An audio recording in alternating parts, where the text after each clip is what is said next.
Hello everybody, welcome to 9th class mathematics. Today we will discuss angle sum property of a triangle. आज है day 44, फटाफट से start करेंगे. ठीक है, तो इतना तो आपको पता ही है कि जो आपका ट्रायंगल है उसके सभी एंगल्स का सम 180 डिग्री होता है. अब हम प्रूफ करेंगे उसे. ठीक है, तो इसमें लिखा है in the earlier classes you have studied through activities that the sum of all the angle of a triangle is 180 degree. अभी कह रहा है we can prove this statement using the axioms and theorems related to parallel lines. तो theorem कह रही है आपसे the sum of the angle of a triangle is 180 degree. तो इसे प्रूफ करना काफ़ी इजी है.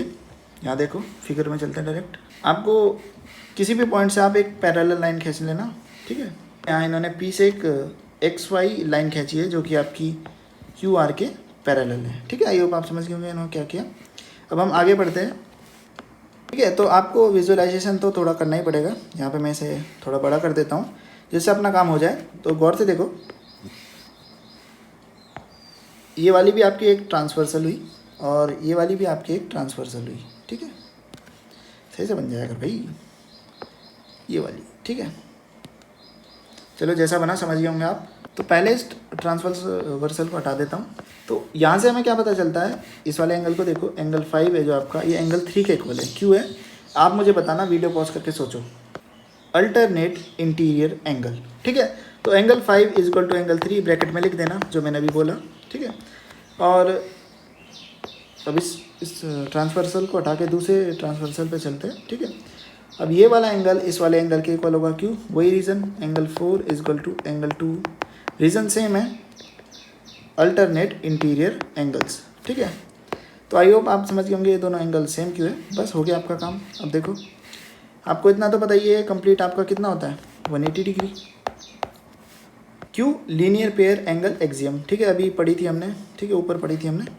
तो इससे हम लिख सकते हैं एक बात. कहाँ जा रहे हो भाई, इधर आओ. Angle 4 plus angle 1 plus angle 5 is equal to 180 degree. और आपका एंगल 5 3 के इक्वल और 4 2 के इक्वल है. तो हम लिख सकते हैं angle 1 plus angle 2 plus angle 3 is equal to 180 degree. ठीक है, दैट्स ऑल. बस ये आपका हो गया प्रूफ. ठीक है, कोई समस्या नहीं होगी आपको. ठीक है, देखो एक और रिजल्ट निकलता है उस बात से. ठीक है, देखो नीचे देखते हैं, इसे गौर से देखो. ठीक है, अभी हमने प्रूफ किया angle 1 plus angle 2 plus angle 3 is equal to 180 degree. किया नहीं किया बताओ. ठीक है, अब देखो इसे देखो गौर से. तो ये भी तो आपका 180 है ना, है नहीं है, पता ही होगा आपको. Angle 3 plus angle 4 is equal to 180 degree. मिला नहीं रिजल्ट. इन दोनों को कंपेयर करें तो हमें क्या मिलेगा, angle 1 plus angle 2 plus angle 3 is equal to angle 3 plus angle 4. Angle 3 से एंगल 3 खत्म, तो आपको मिलेगा angle 4 is equal to angle 1 plus angle 2. ठीक है, आपने प्रूफ कर दिया. ये आपकी एक थ्योरम थी. अभी आगे स्टेटमेंट देखेंगे. तो मतलब जो आपका एक्सटीरियर एंगल होता है, जो आपका ट्रायंगल के बाहर है, ये देख सकते हो आप इसे. ठीक है, ये वाला. तो ये आपके इन दो एंगल्स के सम के इक्वल होता है. ठीक है, आप समझ जाओगे ये दो. ठीक है, लिखा हुआ है इसमें theorem 6.8. If a side of a triangle is produced then the exterior angle so formed is equal to the sum of two interior opposite angles. ये वही सेम बात है. ठीक है, जो मैंने अभी आपको ऊपर समझाई. ठीक है, बस आप इतना अच्छी तरह समझ लो. बस यही है आपका इस angle sum property of a triangle में. ठीक है, अब आगे बढ़ते हैं. आगे क्या कह रहा है, एग्जांपल 7 दिखा रहा है. एग्जांपल 7 कह रहा है in figure 6.37 if QT perpendicular PR और एंगल TQR आपको 40 डिग्री दे रखा है और एंगल SPR आपको 30 डिग्री दे रखा है, तो आपको X और Y फाइंड करना है. ठीक है, तो ये पूरा क्वेश्चन हम फिगर से कर देंगे. आपको विजुअलाइजेशन पावर बढ़ानी पड़ेगी, तो मैं मिटाऊंगा यहाँ पर कुछ ना कुछ. तो सबसे पहले मैं इस लाइन को मिटाता हूँ. ठीक है, चल भाई वही हट जा, तेरी कोई ज़रूरत नहीं है. मैं इसे भी हटा देता हूँ. चलो भाई अपने घर जाओ. ठीक है, ठीक है, चलो टी को अभी ठीक कर देंगे. ठीक है, आई होप आप समझ गए होंगे ये जो सीन हुआ है यहाँ पर. तो क्यों किया हमने भाई, एक्स की वैल्यू मिल गई ना. देखो ये 90 है, ये 40 है. तो आपको पता ही है जो the sum of all angles of a triangle is 180. तो 40 plus 90 plus x is equal to 180 degree, ये हो जाएगा आपका 130 plus x is equal to 180 degree. ठीक है, तो एक्स ये प्लस का वहाँ जाके माइनस का is equal to 180 minus 130 degree, तो यहाँ से आपको आंसर मिलेगा 50 डिग्री। आई होप आप समझ गए होंगे एक्स 50 डिग्री कैसा है। ठीक है, अब इसे मिटाना पड़ेगा मुझे सबको। ठीक है, तो एक्स आपको 50 डिग्री मिल गया। यहाँ पर आंसर लिखा हुआ है, आप अपनी किताब में देख सकते हो, ये आपका 50 डिग्री। अब देखो मैं ये वाली लाइन मिटाना चाहूँगा। ठीक है, टी को भी अब मिटाना पड़ेगा।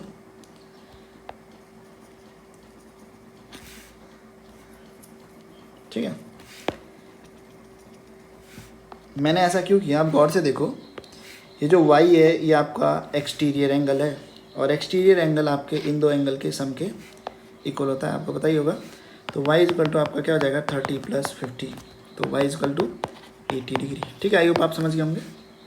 अभी हमने ऊपर थ्योरम देखी थी, sum of the two interior opposite angles. ठीक है, वही किया हमने, तो आप यहाँ भी देख सकते हो, सेम आंसर मिलेगा। अब वो नेक्स्ट एग्जाम्पल देखते कितने एग्जाम्पल है, बस ये लास्ट एग्जाम्पल है, इसके बाद हम एक्सरसाइज 6.3 अगली वीडियो में देखेंगे।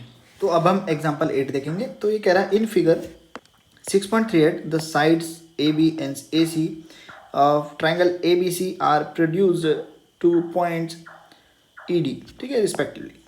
If bisector BO and CO of angle CBE और BCD respectively meet at point O, then prove that ये एंगल है जो आपका एंगल BOC है 90 माइनस हाफ एंगल BAC है, मतलब 90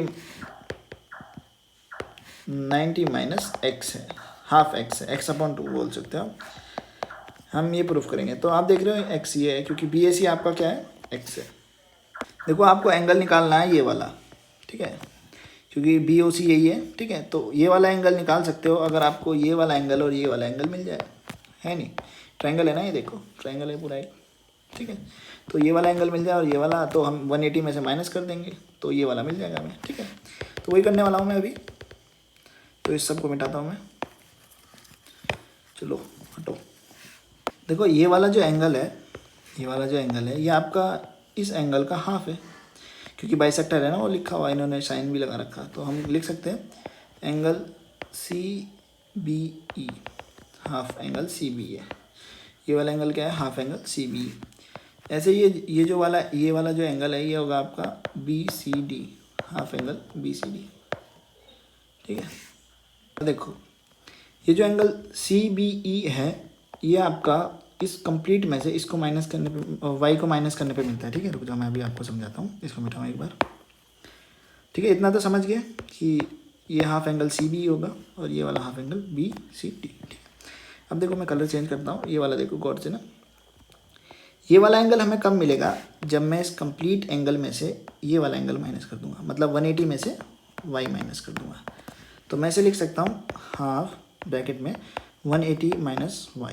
ठीक है, ऐसे ही यहाँ पर देखो, कलर चेंज करें तो ब्लैक कर दे। ठीक है, ये वाला एंगल हमें कब मिलेगा, जब मैं इस कंप्लीट में से ये पूरे इस पूरे कंप्लीट में से, ये देख रहे हो, इस पूरे कंप्लीट में से z को माइनस कर दूँ, मतलब 180 में से z को माइनस कर दूँ। ठीक है, तो मैं इसे लिख सकता हूँ हाफ 180 माइनस z। तो यहाँ से देख रहे हो आप, ये 2 9 हो जाएगा, ये y अपॉन 2 हो जाएगा, ये भी 2 9 वो z अपॉन, तो ये मिलेगा आपको 90 माइनस y अपॉन 2, और ये मिलेगा आपको 90 माइनस z अपॉन 2।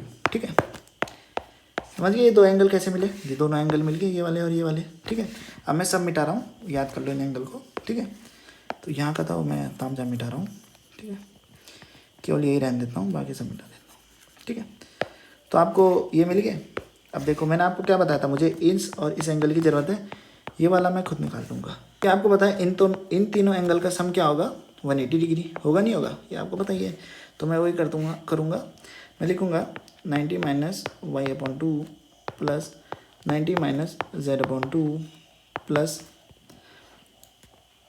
मैं यहाँ लिखूँगा मैं angle BOC is equal to 180 degree. ठीक है, तो हमें एंगल BOC चाहिए, तो इस पूरी टर्म को हम 180 के पास भेज देंगे। ठीक है, वही करूँगा मैं। देखो कैसे भेजना है, अकल से भेजना है। ठीक है, गलती मत कर देना। यहाँ पर से मिटा देता हूँ मैं सबको, जिससे हमें आसानी से कर ले। कलर चेंज करता हूँ। देखो angle BOC is equal to, अब देखो ये 90 प्लस का उधर जाके माइनस का, ये 180 का 180। और चलो उससे पहले यहाँ पे ना एक चीज़ कर लो, ये 2 को सेपरेट, ठीक है, इसे मतलब 2 को सेपरेट कर लो, मतलब ये आपका ऊपर वाला क्या हो जाएगा, मतलब ये आपका ऐसे था ना, ये आपका था, हाँ ऐसे समझो, अरे मैं बताता हूँ क्या कहने का मतलब, ये 90 का ऐड करो, ये आपका 180, ठीक है, माइनस y/2 माइनस z/2, ठीक है। देखो अब जब आप इसे उधर भेजोगे तो 180 कैंसिल हो जाएगा ना, इसलिए मैंने ऐसे किया, तो 180 माइनस ये वहाँ प्लस का था, यहाँ माइनस का हो जाएगा 180, ये वहाँ माइनस के थे तो ये प्लस हो जाएंगे y/z plus z/2, sorry y/2 plus z/2, ठीक है, ये ख़त्म, इसकी कहानी ख़त्म। BOC बराबर y/2 प्लस z/2, यहाँ से हाफ कॉमन ले लो, ठीक है, angle BOC equal to half y plus z. अब देखो क्या करना है हमें, इसे गौर से देखो, ये x y z ये भी एक ट्रायंगल का पार्ट है, तो 180 डिग्री होगा ये x plus y plus z, होगा नहीं होगा। अब ये y प्लस जेड को, सॉरी x को उधर भेज दो, तो y plus z is equal to 180 minus x, मिलेगा नहीं मिलेगा। हमने ऐसा क्यों किया, क्योंकि हमें क्वेश्चन में BAC कह रखा था जो कि x का पार्ट है, 180 माइनस एक्स रख दो उसकी जगह, ठीक है। तो angle BOC is equal to half 180 minus x, ठीक है, ये 90 हो जाएगा, ये x/2, एंगल BOC हो जाएगा आपका,